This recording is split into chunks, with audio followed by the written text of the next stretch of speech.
တာသတင်းတင်ဆက်မှုကိုပြန်လည်ကြိုဆိုလိုက်ပါတယ်။ဒီနေ့တင်ဆက်ပေးမယ့်သတင်းတွေကတော့ MNDAA စီယူစီချုပ်ဌာန၏2025ခုနှစ်တပ်သားတစ်လေးချင်းတင်တဲ့ဖွင့်ပွဲကျင်းပခဲ့တဲ့သတင်း။ဟုန်ရှင်းမြို့နယ်ချုံမင်းကျေးရွာအခြေခံပြည်နယ်မူလာတဲ့ကြောင့်ဒိုချဲဆောက်လို့ရေးစတင်ခဲ့တဲ့သတင်း။အထူးဒေသတက်မှတော်ရန်ဂရိတ်ဆန်များတက်ဖြတ်ခြင်းမဲလိုက်ခြင်းကိုတားမြစ်သည့်ကြီးညာချက်ထုတ်ပြန်ခဲ့တဲ့သတင်း။ကိုကန်ခရိုင်လုံထန်ကျေးရွာအတွက်3ကီလိုမီတာလမ်းသစ်မကြာမီဖွင့်လှစ်မိသတင်းအပါအဝင်ဘတ်တွင်းတင်ဆက်ခဲ့တဲ့သတင်းများစွာတွေမှာဒူချာသတင်းများကိုကောက်လုပ်တင်ဆက်ပေးသွားမှာဖြစ်ပါတယ်ခင်ဗျာ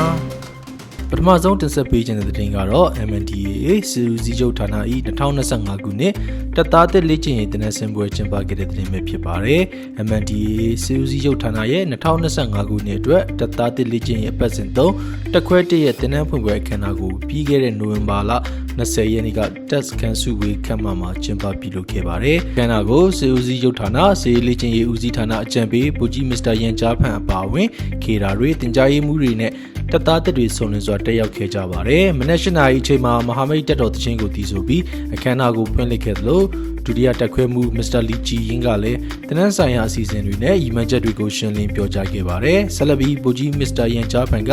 ကေရာယာရုခန့်အလွာကိုဖတ်ကြားပြီးတာဝန်တွေခွဲဝေပေးအပ်ခဲ့ပါတယ်။နီးပြဆရာတွေနဲ့တနန်းသားကိုယ်စားလှယ်တွေကလည်းလေ့ကျင့်ရေးမှာကြိုးပမ်းအားထုတ်သွားကြမယ့်အကြောင်းကတိသစ္စာပြုခဲ့ကြသလိုတက်ခွဲမှုမစ္စတာစုကျောင်းယွန်ကလည်းတနန်းသားတွေကိုစစ်တီကောင်းတွေဖြစ်လာအောင်ယုံကြည်ချက်အပြည့်နဲ့လေ့ကျင့်ပေးသွားမယ်လို့ပြောကြားခဲ့ပါတယ်။ဗိုလ်မှူးကြီးမစ္စတာရန်ကြားဖန်ကအဖွင့်မှာစကားပြောကြားရမှာတော့တနန်းသားတွေအနေနဲ့နိုင်ငံရေး theory တွေလေ့လာဖို့စစ်စည်းကမ်းလိုက်နာဖို့တိုက်ခိုက်ရေးဆွဲရည်မြင့်တင်ဖို့စီလုံးညီညွတ်ကြဖို့နဲ့လူထုဝန်ဆောင်မှုဆိုတဲ့အခြေခံသဘောတရားကိုလက်ကင်ထားပြီးအထူးဒေသကိုကာကွယ်ဆောင်ရှောက်ကြဖို့လေးနဲ့မှာချခဲ့ပါတယ်။အခမ်းအနားပြီးမှာတော့စစ်တီတစ်တွေဟာလေ့ကျင့်ရေးကွင်းကိုတွားရောက်ပြီးစိတ်တမြင့်မားစွာနဲ့စီရေးလေ့ကျင့်မှုတွေကိုစတင်နေကြပြီဖြစ်ကြောင်းသိရှိရပါတယ်ခင်ဗျာ။ဒုတိယသတင်းအနေနဲ့ဟုန်ရှင်းမြို့နယ်ချုံမင်းကြီးရွာအခြေခံပညာမူလာတန်းကျောင်းတိုးချက်ဆောက်လုပ်ရေးစတင်ခဲ့တဲ့သတင်းကိုတင်ဆက်ပေးချင်ပါတယ်။ကိုကန်ခရိုင်ဟုန်ရှင်းမြို့နယ်ချုံမင်းကြီးရွာကအခြေခံပညာမူလာတန်းကျောင်းတိုးချက်ဆောက်လုပ်ရေးစီမံကိန်းအုပ်မြစ်ချပွဲကိုနိုဝင်ဘာလ21ရက်နေ့ညနေပိုင်းကကျင်းပခဲ့ပါတယ်။အခမ်းအနားကိုဟုန်ရှင်းမြို့နယ်အုပ်ချုပ်ရေးမှူးနဲ့ဒေသခံတွေတက်ရောက်ခဲ့ကြပြီ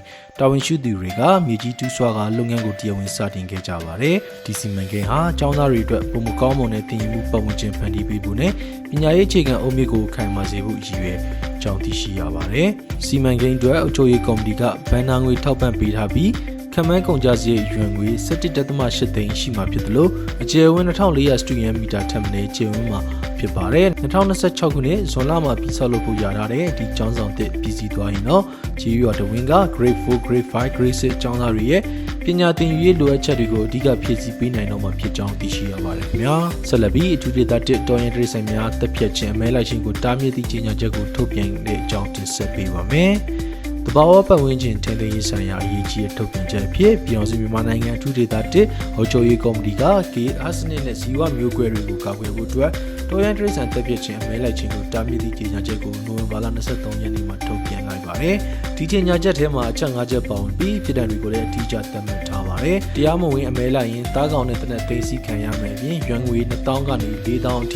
ိတန်ရိုက်ခံရနိုင်ပါတယ်။တရားမဝင်တနက်ကင်ဆောင်မဲလိုက်ရင်တနက်သိမ်းဆည်းခံရပြီးဥပဒေအရအရေးယူခံရမှာပါ။နိုင်ငံတော်အဆင့်ကာကွယ်ထားတဲ့ဒရိတ်ဆိုင်တွေကိုရောင်းဝယ်တာစားတော့တာတွေလုပ်ရင်9ရက်ကနေ9ရက်ထိအုပ်ချုပ်ရေးအကျဉ်းချခံရနိုင်ပါတယ်။မဲလိုက်ခြင်းကိုအပိမြင့်တင်တဲ့ကြော်ညာတွေလုပ်ရင်လည်းအင်တာနက်ဥပဒေအရအရေးယူခံရမှာဖြစ်တယ်လို့ပြစ်မှုပြင်းထန်ရင်တော့ရာဇဝတ်ဥပဒေအရအရေးယူခံရမှာဖြစ်ပါတယ်။ပြည်သူတွေအနေနဲ့တရားမဝင်အမဲလိုက်တာတွေရှိရင်သတင်းပေးနိုင်ဖို့ရဲတပ်ဖွဲ့ဖုန်းနံပါတ်တွေကိုလည်းထုတ်ပြန်ကြေညာထားကြောင်းသိရှိရပါတယ်ခင်ဗျာ။နောက်ထပ်သတင်းတွေနဲ့ကိုကန်ခရိုင်စီကံထိန်သိမ်းရေးရတဲ့ဖွဲ့ဤအသိပညာပေးလုပ်ငန်းအောင်မြင်စွာပြီးဆုံးခဲ့တဲ့သတင်းကိုတင်ဆက်ပေးချင်ပါတယ်ခင်ဗျာခရိုင်ရတဲ့ဖွဲ့ရဲ့ဒုတက်ခွဲမှုနဲ့နီးပြဆရာတို့ဦးဆောင်တဲ့အဖွဲ့ဟာရပ်ပေါင်း20ကျော်ကြာကျေးရွာတွေနဲ့စာတင်ကျောင်းတွေကိုကွင်းဆင်းပြီးဟောပြောပွဲတွေပြုလုပ်ခဲ့ရမှာအခုကအောင်မြင်စွာပြီးဆုံးသွားပြီဖြစ်ပါတယ်အဓိကအားဖြင့်ရင်ဦးစားပေးစီမင်းအောက်ထုတ်ဆောင်ဖို့အရက်တောက်ပြီးကားမမောင်းဖို့နဲ့ရင်ကျော်အမှတ်အသားခွဲခြားဖို့စတဲ့အချက်တွေကိုအော်တိုဘာလ28ရက်နေ့ကစပြီးဟုန်ရှင်းရှင်းဝမ်ရှိရှန်တုံရှန်နဲ့ကုလုံးစတဲ့မြို့နယ်တွေမှာလဲလှယ်ဟောပြောခဲ့တာပါ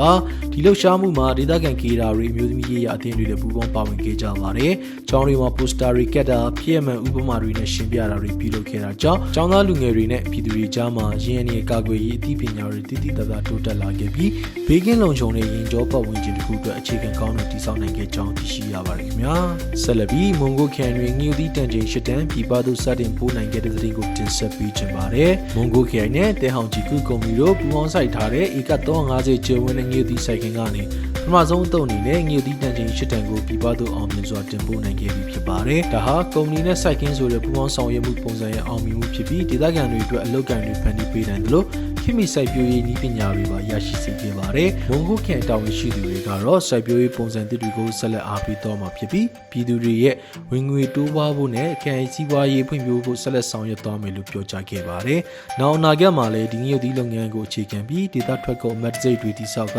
ကျေးလက်ပြည်နယ်ထူထောင်ရေးလုပ်ငန်းတွေကိုအရှိန်ဟုန်မြင့်ဆောင်ရွက်သွားမှာဖြစ်ကြောင်းသိရှိရပါတယ်ခင်ဗျာ။နောက်ဆုံးသတင်းအနေနဲ့ကိုကန့်ခရိုင်လုံထန်ကျေးရွာအတွက်3ကီလိုမီတာလမ်းသစ်မကြာမီဖွင့်လှစ်မိတဲ့တင်ကိုတင်ဆက်ပေးချင်ပါတယ်ခင်ဗျာ။ကိုကန့်ခရိုင်ဟုံရှင်းမြို့နယ်ချုံးမင်ရွာအုပ်စုတွေကလုံထန်ကျေးရွာလေးဟာအရင်ကကြောက်ကမ်းပါးတွေများပြီးလမ်းကျင်းတဲ့အတွက်ဆိုင်ကယ်တော်မောင်းမရပဲလူနဲ့ဆိုင်ကယ်ကိုကုန်းပေါ်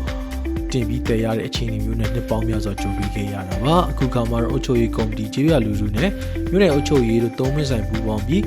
3ကီလိုမီတာရှည်လျားတဲ့လမ်းဖောက်အလုပ်ရေးကိုဆောင်ရွက်ခဲ့ရမှာမကြာမီပြီးစီးတော့မှာဖြစ်ပါတယ်။မိမနာတွင်ပြင်ကျန်းမ်းပေမဲ့ဆယ်ရန်နေရာတွေနဲ့တောင်ကိုဖြိုးမြေကိုညှိပြီးကြိုးစားဆောင်ရွက်ခဲ့ကြတာပါ။လက်ရှိမှာရွာဝင်လမ်းပိုင်းကိုအချော့တက်နေပြီးမကြာခင်မှာလမ်းဖွင့်ပွဲလုပ်နိုင်တော့မှာဖြစ်ပါတယ်။ဒီလမ်းပြီးစီးသွားရင်တော့အရင်ကသွားလာရခက်ခဲခဲ့တဲ့ဒုက္ခလမ်းဟာကုန်နေကားတွေပါသွားလာနိုင်တဲ့ဖွံ့ဖြိုးရေးလမ်းဖြစ်လာမှာဖြစ်ပြီးရွာသူရွာသားတွေရဲ့ကျန်းမာရေးပညာရေးနဲ့စီးပွားရေးကိစ္စတွေအတွက်အများကြီးအဆင်ပြေချောမွေ့သွားတော့မှာဖြစ်ကြောင်းသိရှိရပါတယ်ခင်ဗျာ။